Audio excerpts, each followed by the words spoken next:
Glória a Deus. Quero convidar os irmãos a abrirem as suas Bíblias no livro de Apocalipse, capítulo 1.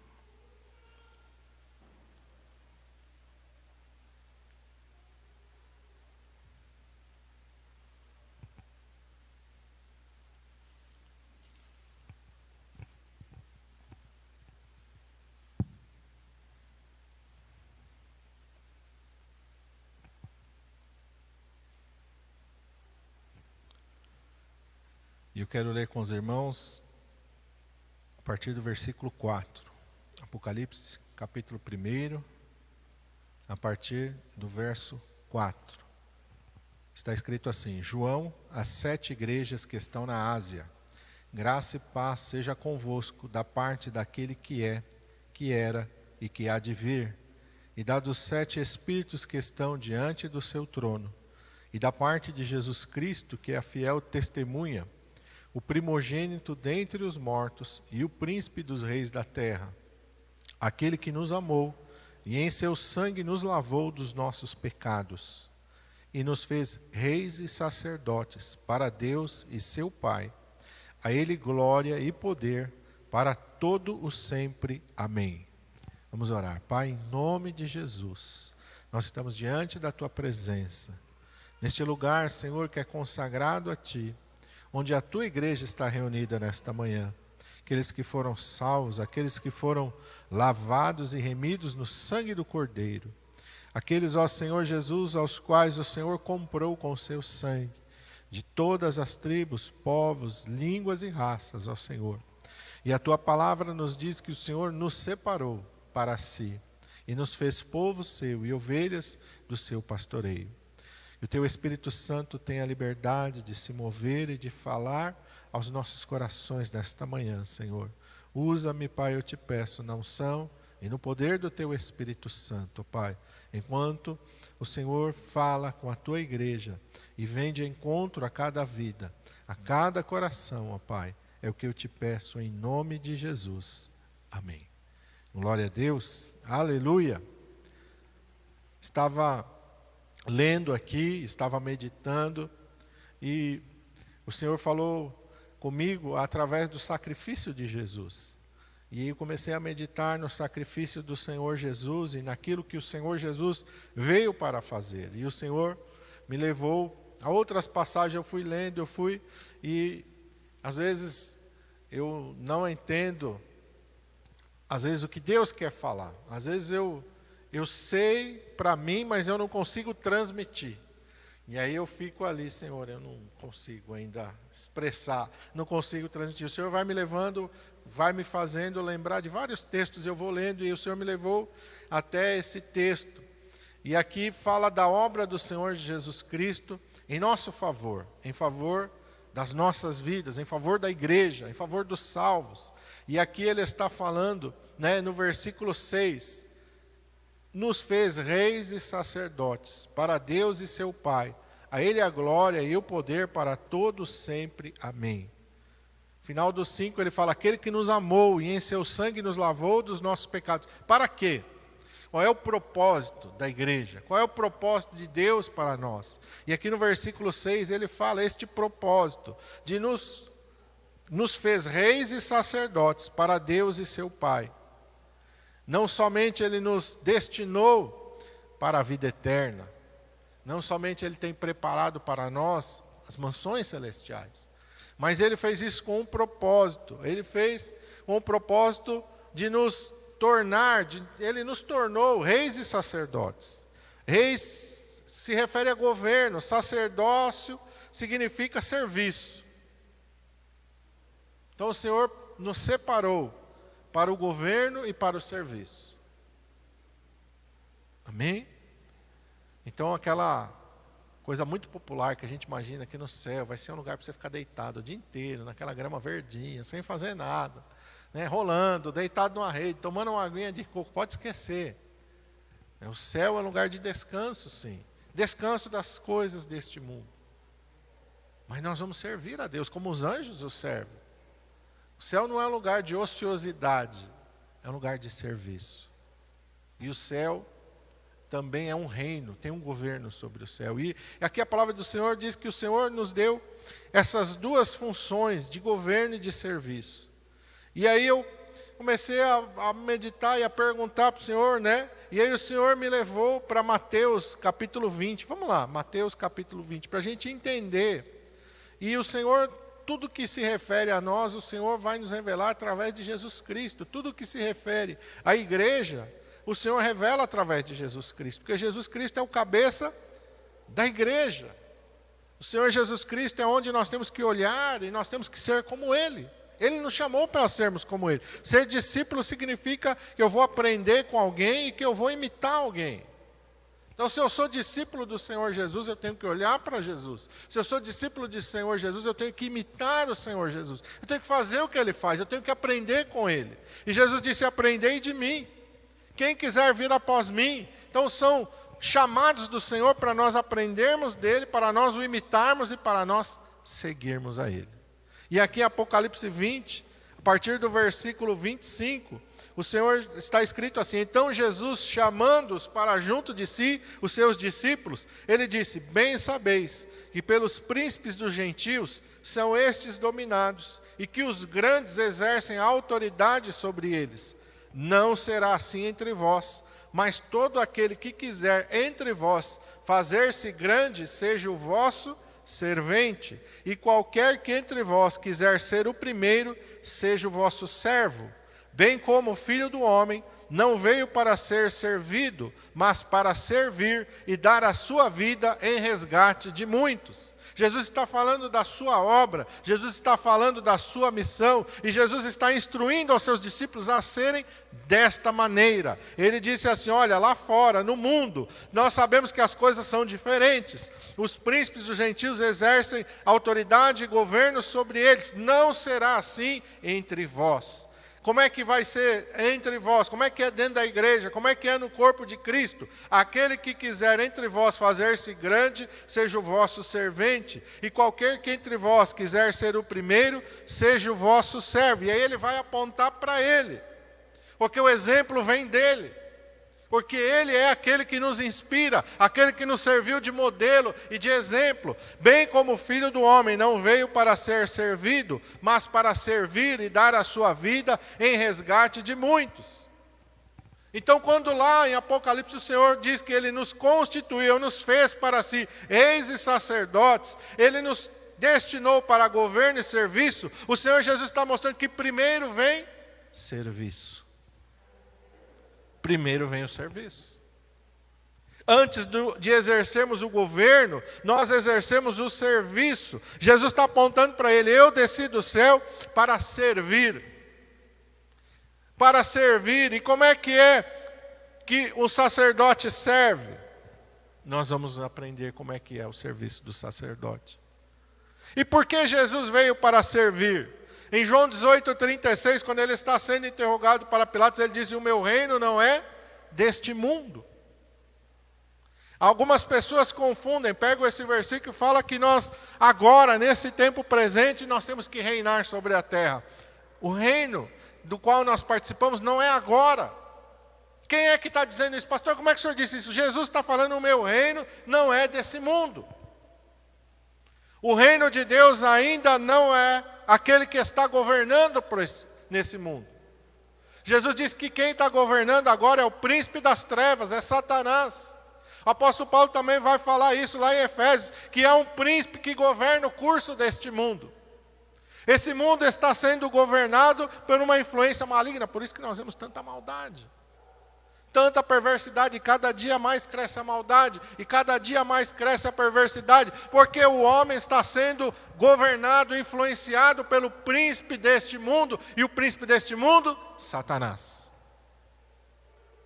É ele que faz os homens se odiarem, é ele que leva os homens a odiarem os princípios da palavra de Deus. Hoje, cada vez mais a Bíblia é condenada, é atacada, cada vez mais as pessoas não querem saber da palavra de Deus. Ninguém quer ter mais compromisso com a palavra de Deus, o mundo não quer mais saber. Nós vemos aí uma luta constante das pessoas para querer aprovar aborto, para querer aprovar casamento das pessoas. Tudo que é contrário à palavra de Deus, o mundo está lutando para estabelecer, porque esse mundo está influenciado por Satanás. E a igreja de Jesus é diferente. O primeiro compromisso com a igreja do Senhor Jesus é com esta palavra, é com o reino de Deus. Um reino que não é deste mundo. Vai chegar o tempo em que o reino de Cristo vai governar nesse mundo. E quando a gente lê Apocalipse, ele vai em determinado momento, vai dizer uma festa no céu, aleluia, glória a Deus, porque agora os reinos deste mundo vieram a ser do nosso Deus e do nosso Cristo. Vai chegar o tempo do governo de Cristo sobre a terra, efetivamente. O milênio de Cristo vai chegar, o governo de Cristo vai ser estabelecido por essa terra, mas ainda não é. Ainda não chegou esse tempo. Então primeiro Jesus falou que vem, primeiro o sacerdócio, primeiro vem o serviço. Mateus 24, 64, quando ele está sendo interrogado por Pilatos, ele fala. Ele fala lá por Pilatos, não, pelos fariseus. Vamos lá ver. Mateus 26, aí vira umas folhinhas mais para frente. 26, 64.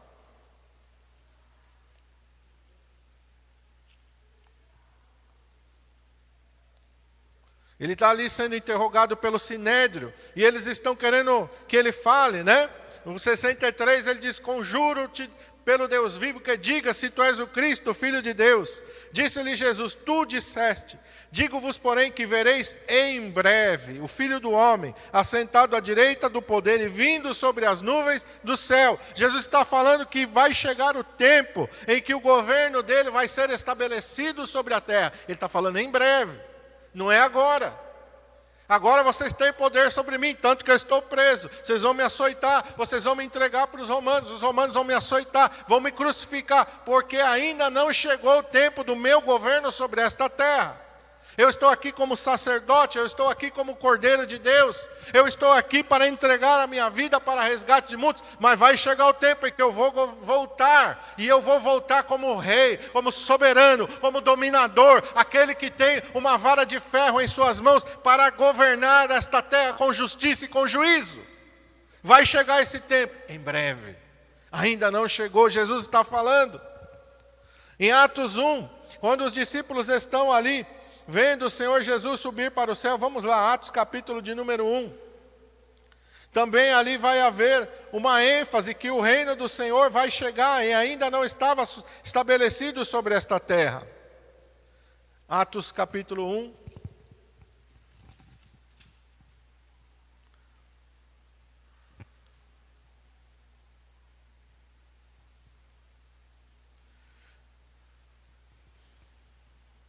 Antes do Senhor Jesus subir para o céu, ele está falando com os discípulos.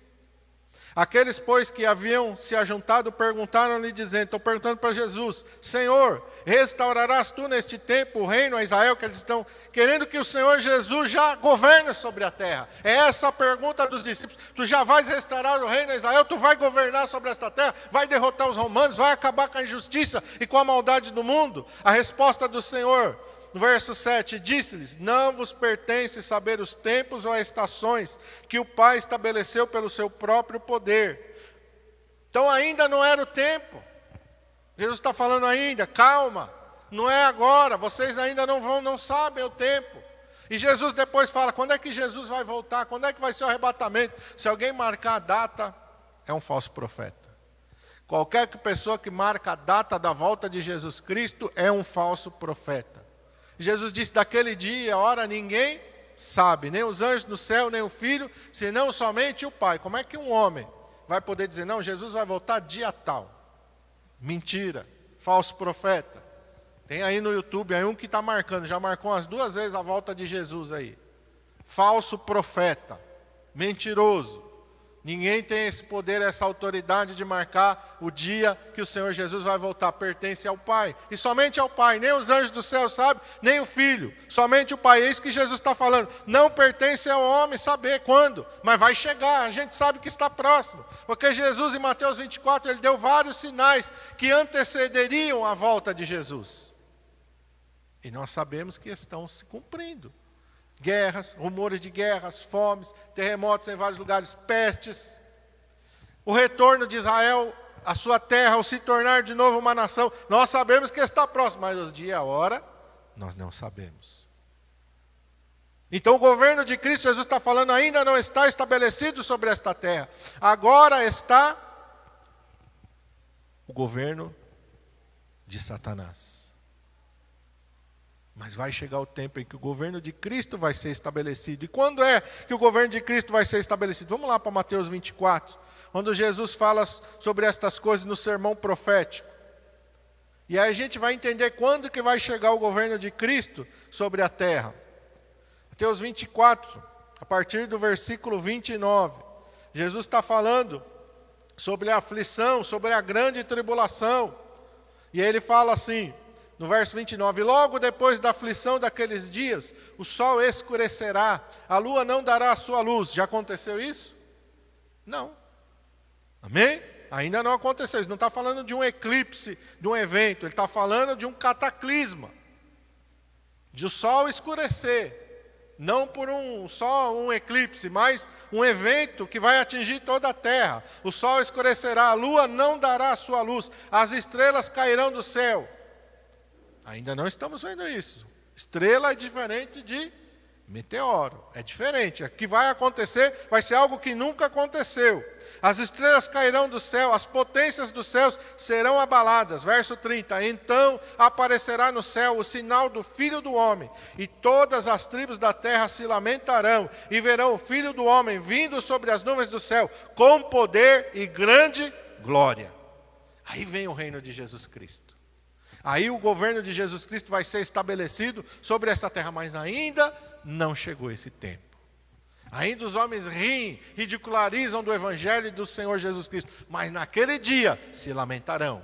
Naquele dia procurarão as cavernas para tentar se esconder. Ninguém vai rir, ninguém vai zombar, porque a visão vai ser terrível para aqueles que não creem. Os homens vão tentar fugir e se esconder nas cavernas. Qual é o tempo agora que nós estamos vivendo? O apóstolo Paulo fala qual é o tempo da igreja, é o tempo do sacerdócio. E como é esse tempo? Filipenses. O que é que nós vamos fazer nesse tempo? Filipenses capítulo 2.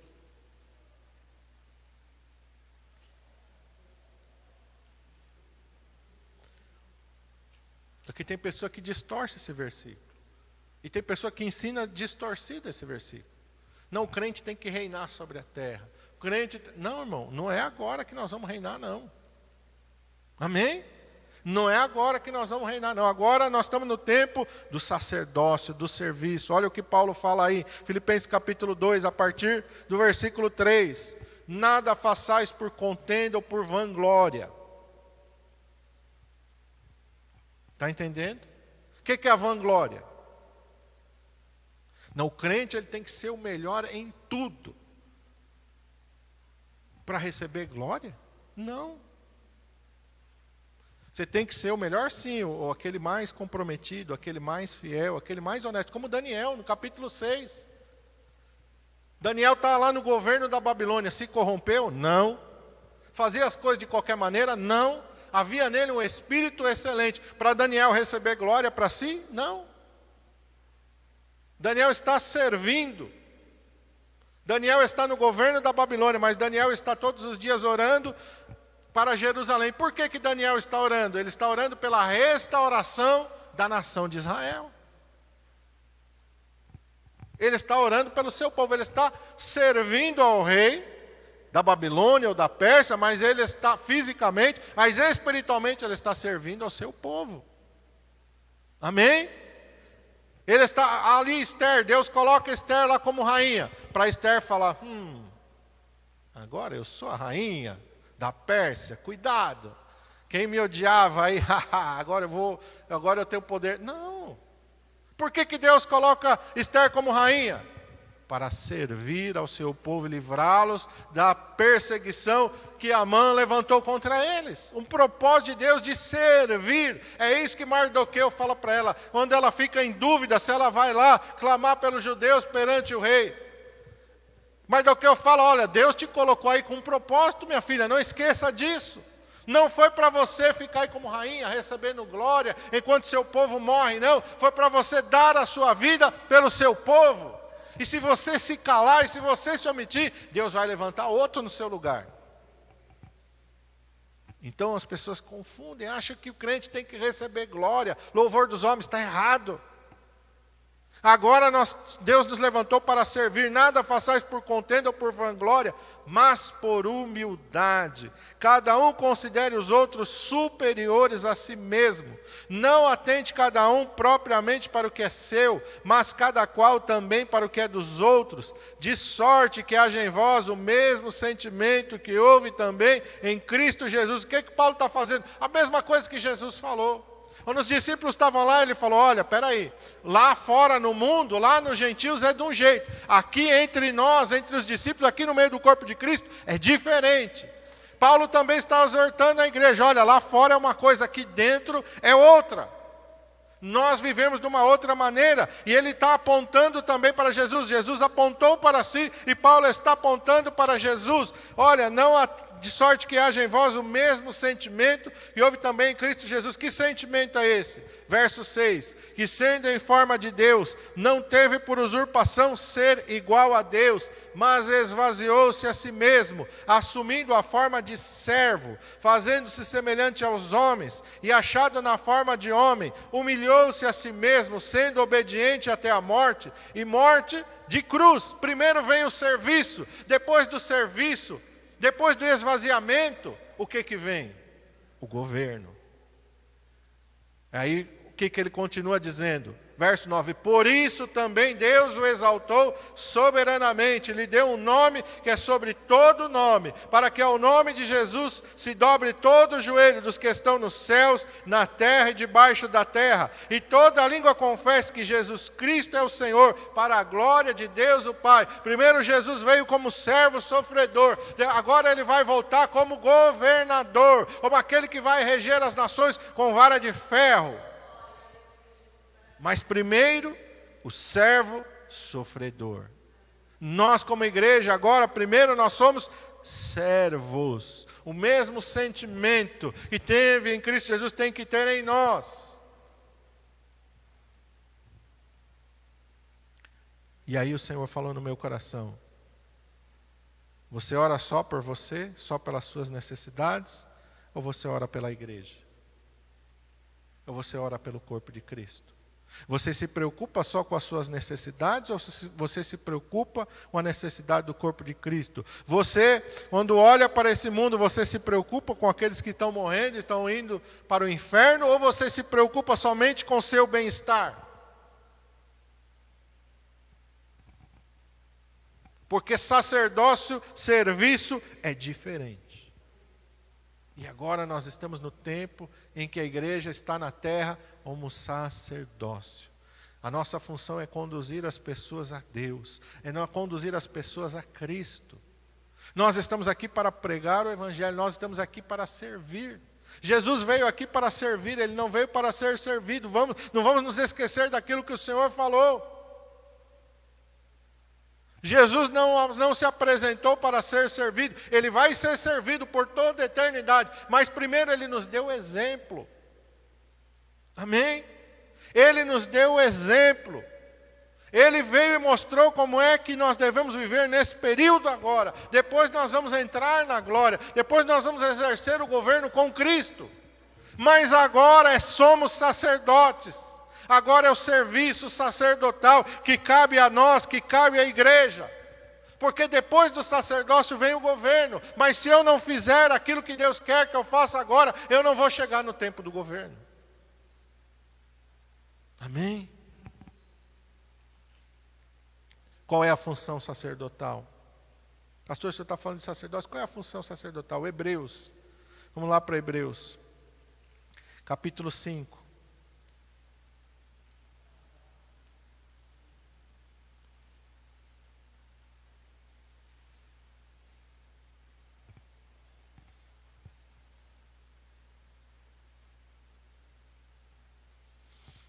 Qual é a tua função, irmão? Aqui está a tua função, aqui está a minha função, aqui está a função da igreja. É esse sacerdócio que nós temos que exercer nesse tempo presente. Agora essa é a função da igreja. Porque todo sumo sacerdote, tomado dentre os homens, é constituído em favor dos homens, nas coisas concernentes a Deus, para que ofereça dons e sacrifícios pelos pecados, e possa compadecer-se eternamente dos ignorantes e errados, pois também ele mesmo está rodeado de fraqueza, e por esta causa deve ele também, pelo povo, como também por si mesmo, fazer oferta pelos pecados. O sacrifício Jesus ofereceu. Nós não oferecemos mais o sacrifício. A oferta pelos pecados o Senhor já fez. E qual é a nossa função agora? Nós somos constituídos no verso 5, no capítulo 5, verso 1. Nós somos constituídos perante Deus a favor dos homens nas coisas concernentes a Deus. Eu vou pregar o evangelho, eu vou interceder, eu vou instruir. Não era assim que o sacerdote fazia? Ele instruía o povo nas coisas concernentes a Deus. Lembra da visão que Isaías tem? O que ele ouviu o Senhor clamando? A quem enviarei? Quem há de ir por nós? Deus nos chamou para isso. Para irmos, para pregarmos o Evangelho. Jesus fez a grande comissão, ide por todo mundo e pregar o Evangelho a toda criatura. Jesus não falou, olha, vão por esta terra, olha, e governem esse mundo, sejam reis, sejam os mais ricos, sejam os mais prósperos. Jesus não falou, não comissionou a gente para isso, não. Jesus nos comissionou para pregar o Evangelho a toda a criatura. Jesus nos comissionou para o sacerdócio. Vai chegar o tempo do governo, mas agora é o tempo do sacerdócio, é o tempo do serviço diante de Deus a favor dos homens, a favor dessa sociedade corrompida, dessa sociedade desviada, desta sociedade que não quer saber dos princípios de Deus. Nós temos que orar pela nossa nação, nós temos que orar pela nossa cidade, nós temos que orar pelos nossos amigos, pelos nossos parentes, pelos nossos colegas, orar pela sua conversão. Para isso que Deus nos chamou, para pregarmos o Evangelho, para servirmos, para intercedermos, para ensinarmos. Quando a gente vê alguma coisa errada, fala, não, isso está errado. A palavra de Deus diz assim, mas eu não quero saber da palavra. Não interessa, mas a palavra de Deus diz assim. Eu não preciso sair por aí impondo nada para ninguém, mas eu não posso me calar. Eu não posso me calar, eu tenho que pregar para todas as pessoas. Versículo 2, eu tenho que me compadecer eternamente dos ignorantes e errados.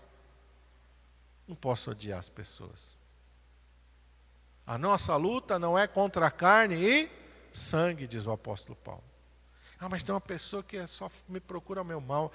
Não posso odiar a pessoa. Eu tenho que orar, Senhor, quebranta aquele coração. Senhor, liberta aquela pessoa. É isso que eu tenho que orar. Amém?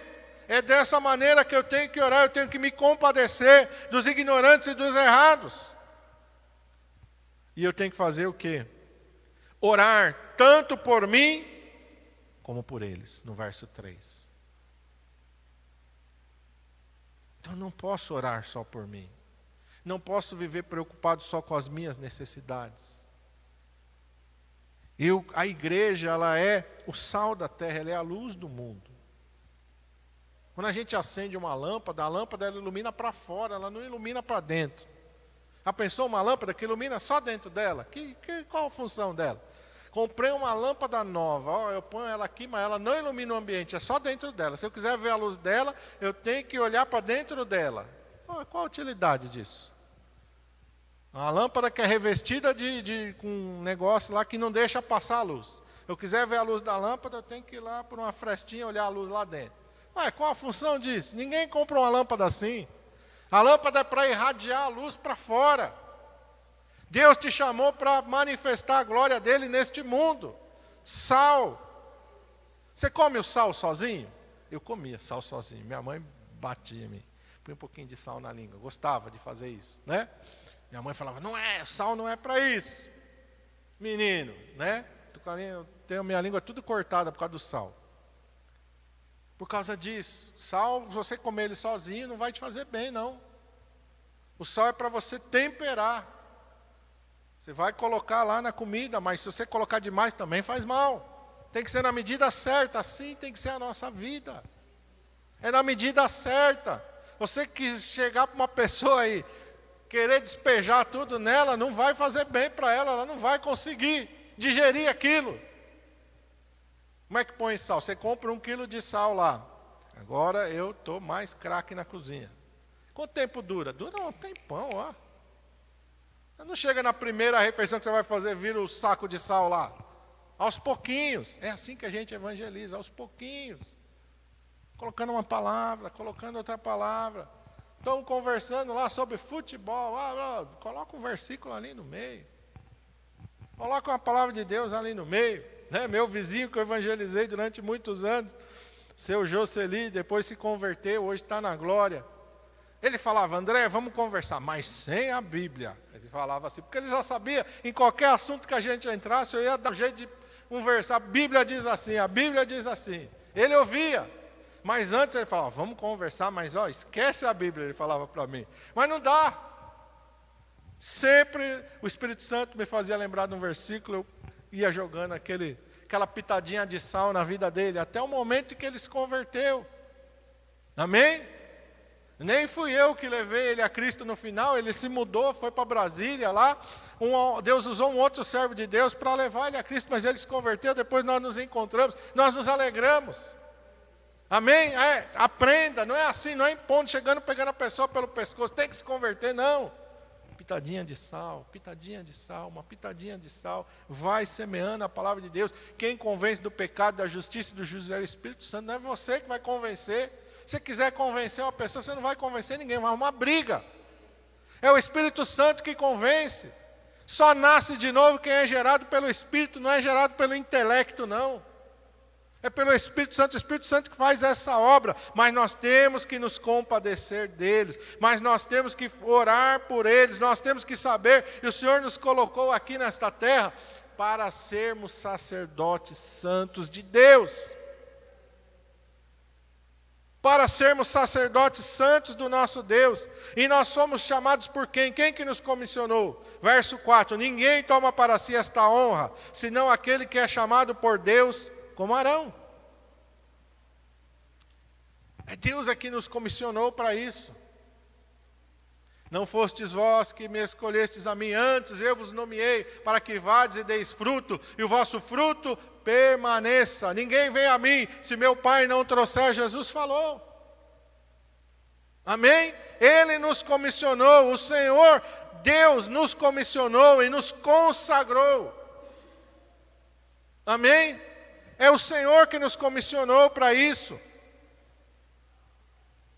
Verso 5, assim também Cristo não se glorificou a si mesmo para se fazer sumo sacerdote, mas aquele que lhe disse, tu és meu filho, eu hoje te gerei. Como também diz, noutro lugar, tu és sacerdote eternamente, segundo a ordem de Melquisedeque. Não foi Cristo. Ele foi constituído pelo Pai, por Deus Pai. E Deus, o Pai, nos constituiu com Ele. Olha que honra! Olha que honra Deus está nos dando. Nós temos que olhar para o exemplo de Jesus Cristo. Olha aqui no verso 7, como é que foi exercido o sacerdócio de Jesus Cristo, o qual nos dias da sua carne, oferecendo com grande clamor e lágrimas, orações e súplicas, ao que o podia livrar da morte, foi ouvido quanto ao que temia, ainda que era filho, aprendeu a obediência por aquilo que padeceu, e sendo ele consumado, veio a ser a causa de eterna salvação para todos os que lhe obedecem. Como é que Jesus viveu? Nos dias da sua carne, deitado numa rede, tomando água de coco, olha só, andando em carruagem de luxo, só se hospedando nos melhores hotéis, vivendo no esplendor, olha, não, os dias da sua carne foram grande clamor e lágrimas, orações e súplicas, ao que o podia livrar da morte. Aí você vai falar, pastor, mas espera aí, Jesus morreu, não morreu? Morreu. Quando que Jesus, você vai ler nos evangelhos por diversas vezes, vão tentar matar Jesus. Vão pegar em pedras para apedrejar ele. Vão levar ele em Nazaré para o topo da montanha para jogar ele lá para baixo. Ele não morreu ali. Ele não morreu quando eles tentaram apedrejar ele. Jesus não podia morrer fora da cruz. Ele pediu para ser livre da morte antes do propósito de Deus.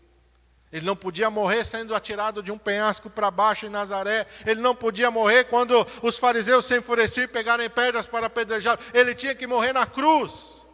Foi no tempo certo, na hora certa, no propósito certo de Deus. Meu irmão, você tem que viver nessa vida não para aquilo que você quer, não para aquilo que você sonha. Você tem que aprender que você tem que viver para fazer o propósito de Deus. Ah, mas eu tenho um sonho. Será que o teu sonho vai ir de acordo com aquilo que Deus quer para a tua vida? Você tem coragem de abrir mão do teu sonho, dos teus projetos, dizer para Deus, faça a tua vontade na minha vida? É isso que nós somos chamados a fazer. Jesus disse, eu desci do céu, não para fazer a minha vontade, mas para fazer a vontade do Pai que me enviou. Nós temos que entender, e nós somos chamados para fazer a vontade de Deus. Igreja não é um lugar de satisfação pessoal, de satisfação do ego. Igreja é um lugar de reino, de propósito, de serviço, de entrega, de renúncia. Esse é o Evangelho de Jesus Cristo. Quem quiser vir após mim, negue-se cada dia a si mesmo, tome sobre si a sua cruz e siga-me. Esse é o chamado de Jesus. Jesus não falou, quem quiser vir após mim, se prepare para entrar nos palácios, para se assentar nos tronos, para governar esse mundo. Jesus não chamou ninguém para isso. O chamado foi para serviço, foi para entrega, foi para se esvaziar. Ele pode até me colocar numa posição elevada, como colocou Daniel, mas não para satisfação do meu ego, para serviço. Ele pode me colocar numa posição de rei como Davi, mas para servir a uma nação, não para a satisfação do ego. É isso que eu tenho que entender. Ele pode me chamar para ser um médico, ele pode me chamar para servir, desde que isso se encaixe no propósito dele, não no meu projeto pessoal. É o propósito dele que tem que ser feito na minha vida, e não o meu. Qual era o propósito de Deus para Pedro? Ele fosse o pescador mais rico do mar da Galileia? Não. Que ele fosse um pregador do Evangelho. Qual era o propósito de Deus na vida de Paulo? Que ele fosse o fariseu mais ilustre? Não. Era isso, esse era o sonho dele. Ser o fariseu mais ilustre, mais importante, mais destacado. Esse era o projeto pessoal dele. Mas quando ele encontrou Jesus, ele abriu mão do projeto pessoal dele, se esvaziou e foi ser um missionário. É isso que nós precisamos entender. Qual era o projeto de vida de Mateus? Ser o publicano mais rico, mais influente, mais próspero do seu tempo. Mas Deus o chamou para pregar o Evangelho e ele teve coragem de abrir mão de tudo para fazer aquilo que Deus queria da vida dele. Olha o contrário do jovem rico. O jovem rico só queria dinheiro. Agora eu pergunto para você, onde é que está o jovem rico hoje? Onde é que está Mateus hoje? Que valeu mais a pena, se apegar com as coisas desse mundo ou abrir mão de tudo para fazer o propósito de Deus? É isso que nós precisamos entender, meu irmão amado. Deus está com um projeto de eternidade para nós. Não é um projeto somente nesta vida, não é um projeto somente que vai perecer nessas coisas desse mundo. É um projeto de eternidade. Ele vai colocar uma coroa sobre as nossas cabeças, sim, mas naquele dia, nós vamos brilhar sim, mas não vamos brilhar com o brilho desse mundo sujo e corrompido. Nós vamos brilhar, como diz Daniel, como as estrelas do firmamento, para sempre e eternamente. Mas agora é o tempo de se esvaziar, é o tempo agora, meu irmão amado, de servir. Ainda, verso 8, que era filho, aprendeu a obediência por aquilo que padeceu. Eu e você vamos aprender muitas coisas através de coisas que nos fazem sofrer. Deus vai tratar e trabalhar conosco. E eu não posso querer servir ao Senhor Jesus Cristo sem sofrer nada. Jesus não nos chama para o Evangelho, para uma vida sem sofrimento. Não, no mundo tereis aflições. Tem de bom ânimo. Olha para a vida dos apóstolos, olha para a vida do Senhor Jesus, olha para a vida, meu irmão amado, da igreja primitiva. Uma vida, meu irmão amado, aqui neste mundo que muitos sofreram. Hebreus capítulo 11. Vai nos dizer a galeria dos heróis da fé. Todo mundo lá deitou numa rede esplêndida. Não é como diz o hino nacional, deitado eternamente em berço esplêndido. Não. Cerrados, tentados, perseguidos, torturados. Vai dar uma lista. Né? Jogado na cova dos leões, jogado na fornalha de fogo ardente. Passaram naufrágio, sofreram tantas coisas. Mas venceram. Porque o vencer não é vencer como um padrão desse mundo diz que é vencer. Vencer é fazer a vontade de Deus. É como o apóstolo Paulo venceu. Completei a minha carreira, combati o bom combate. Completei a minha carreira, guardei a fé. Isso é vencer. Isso é vencer, é cumprir o propósito de Deus na nossa vida. João Batista tem um ministério que, se a gente olhar, a gente pensa que é tão pequeno, que é tão insignificante. Mas Jesus disse, ninguém que nasceu de mulher é maior do que João. Às vezes a gente pensa, nossa, João, né? Pregou um pouquinho, batizou um pouquinho, logo sumiu, logo morreu. Ninguém, Jesus disse, entre os nascidos de mulher é maior do que João. O que Jesus quis dizer? Que ninguém tem uma vida mais feliz do que aquele que entende o propósito de Deus para a sua existência. Seus discípulos em um certo momento ficaram com ciúmes. Mestre, nós vimos aquele do qual tu deste testemunho, ele também está batizando, só que agora, mestre, olha, está indo mais gente atrás dele do que está vindo a nós. Eles ficaram com ciúmes. E João disse, importa que ele cresça e que eu diminua.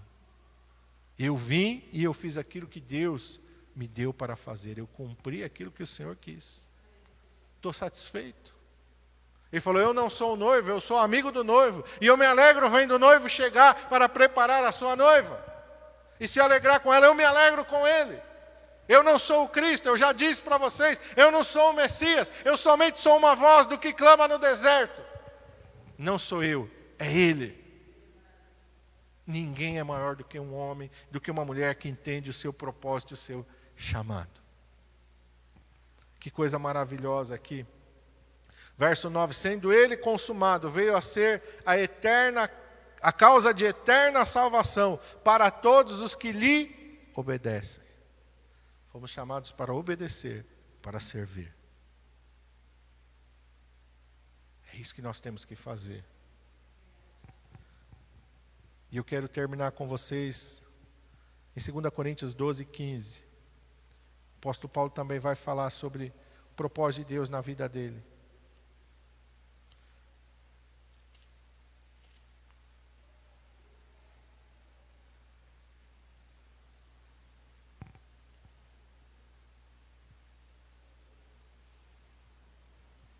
Olha o que o apóstolo Paulo fala. Eu, de muito boa vontade, gastarei e me deixarei gastar pelas vossas almas, ainda que amando-vos cada vez mais, seja menos amado. Paulo está falando, tudo que eu estou fazendo em favor de vocês, estou fazendo de boa vontade. Estou me entregando inteiramente. Não só o que eu tenho, mas eu entreguei o que eu sou.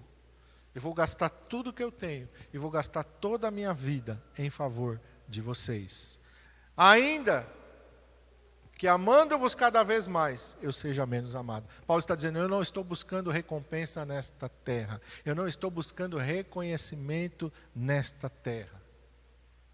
Porque às vezes a gente faz as coisas esperando ser reconhecido. Paulo está falando, não faço buscando nenhum reconhecimento nesta terra. Espero a recompensa do Senhor, é isso que ele fala. A recompensa vem do Senhor. Feche os teus olhos, curva a tua cabeça. Se nós não entendermos o propósito do nosso chamado, nós vamos desperdiçar a oportunidade de cumprirmos o propósito de Deus na nossa vida. Nós vivemos num mundo extremamente egoísta e egocêntrico. A nossa sociedade é extremamente egoísta e egocêntrica.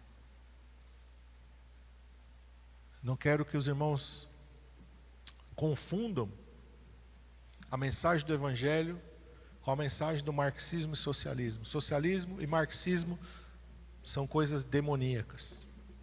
Não tem nada a ver com o Evangelho de Jesus Cristo. São doutrinas de demônios. Quando a Bíblia fala de serviço, é serviço no reino celestial. É serviço no propósito de pregar o Evangelho de Deus. Nós não fomos chamados para fazer justiça social nesse mundo. Quando a pecadora derramou sobre o Senhor um perfume que tinha um grande valor, Judas questionou: por que esse desperdício? Por que não se vendeu esse perfume e deu-se o dinheiro aos pobres? E Jesus, a palavra de Deus diz que a intenção de Judas não era distribuir aos pobres, mas era roubar. E a intenção de todo marxista e socialista não é fazer justiça social, é roubar. Jesus falou: os pobres sempre os tendes convosco, mas a mim nem sempre me tendes, deixai-a. Quando Jesus falou isso, ele não está dizendo que é a vontade de Deus que haja injustiça ou desigualdade social. Simplesmente Jesus constatou que por o mundo não viver os princípios da palavra de Deus, nunca vai haver justiça social. Porque isso é uma mentira, é um engano de Satanás. Quando a gente olha para esses regimes, não há justiça social. Há uma elite que vive esplendidamente, enquanto a maioria da população está na miséria. É só a gente olhar para a Venezuela, é só a gente olhar para a Coreia do Norte, para Cuba, para a China mesmo. As cidades grandes são propaganda. Vai para o interior da China, vê a miséria que vive o chinês do interior. O camponês chinês vive na miséria. Não estou falando de justiça social. Estou falando de reino de Deus, é completamente diferente. A justiça social só vai chegar nesta terra sob o governo de Cristo. Só Jesus, que é o justo juiz, é que vai trazer a verdadeira justiça a esse mundo no seu governo durante o milênio. O que eu estou falando é que nós somos sacerdotes do Deus vivo. O Senhor nos chamou para pregar o Evangelho. O Senhor nos chamou para intercedermos e orarmos. Primeiro, a Bíblia diz que é com os de casa, com os de dentro, com a igreja. O primeiro compromisso é entre nós. E depois é com o mundo. Eu tenho que pregar. Eu tenho que falar das verdades. Eu tenho que interceder. O Senhor me chamou para ser sal e luz nesse mundo. Eu tenho que ser como Daniel. Alguém que as pessoas olhem para mim e não vejam nenhum vício, nenhuma culpa, nenhuma falha. Não estou falando de injustiças, como proibiram ele de orar, aí não. Mas nas questões de cidadania, Daniel era um homem correto, não era um corrupto, não roubava, não transgredia a lei. Leis que não interferiam no reino de Deus, porque quando as leis humanas interferem no reino de Deus, então nós não temos mais nenhum compromisso em obedecer às leis humanas. O decreto de proibir a oração não foi cumprido por Daniel, porque era um decreto que queria cercear o seu direito de servir a Deus. Isso nós não admitimos. Quando Sadraque, Mesaque e Abednego, por um decreto real, tinham que se curvar e adorar uma imagem de ouro, eles não o fizeram, porque isso interferia na sua vida espiritual. E nós não somos obrigados a cumprir nada que interfira na nossa vida espiritual. Quando o Império Romano por diversas vezes proibiu o cristianismo, os cristãos continuaram servindo a Deus, foram para as catacumbas, foram para as reuniões, continuaram servindo a Deus. Quando os regimes comunistas, como a China e a Coreia do Norte e Cuba, perseguem e matam os cristãos, eles continuam servindo a Deus. Porque o nosso primeiro compromisso é com Deus. A partir do momento em que os governos deste mundo se interpõem entre nós e Deus, o nosso primeiro compromisso é com Deus. Nós precisamos entender que o nosso chamado ministerial está acima do que qualquer outra coisa. Billy Graham, quando era muito popular nos Estados Unidos, foi questionado se ele sairia candidato à presidência dos Estados Unidos. E a resposta dele foi: eu não posso me rebaixar a ser um simples presidente da República, quando eu sou embaixador de um reino. É isso que nós precisamos entender. O chamado espiritual está acima do que qualquer outra coisa. Moisés rejeitou ser chamado filho da filha de Faraó. Rejeitou as riquezas e a glória do Egito para servir como libertador dos filhos de Israel. É isso que nós precisamos entender. O serviço ministerial está acima do que qualquer outra coisa. O serviço ministerial que eu falo não é só você ser pastor, não. É você ser um instrumento de Deus no meio da sociedade. Alguém que prega, alguém que ora, alguém que intercede, alguém que se posiciona pelos princípios da palavra de Deus. Isso é para isso que Deus nos chamou, para brilharmos neste mundo, mas não a nossa luz pessoal, mas a glória de Deus. Como João Batista, nós apontamos para Jesus. Nós refletimos a glória de Jesus, não a nós. Nós não temos glória para refletir. A glória desse mundo não é nada, mas a glória do Senhor Jesus é maior. Nós possamos entender e compreender que o Senhor nos fez reis e sacerdotes, mas o sacerdócio vem antes do reino. O serviço vem antes do governo. Jesus é assim, nos ensinou com a sua própria vida. E é assim que nós temos que entender e fazer também. Em nome de Jesus.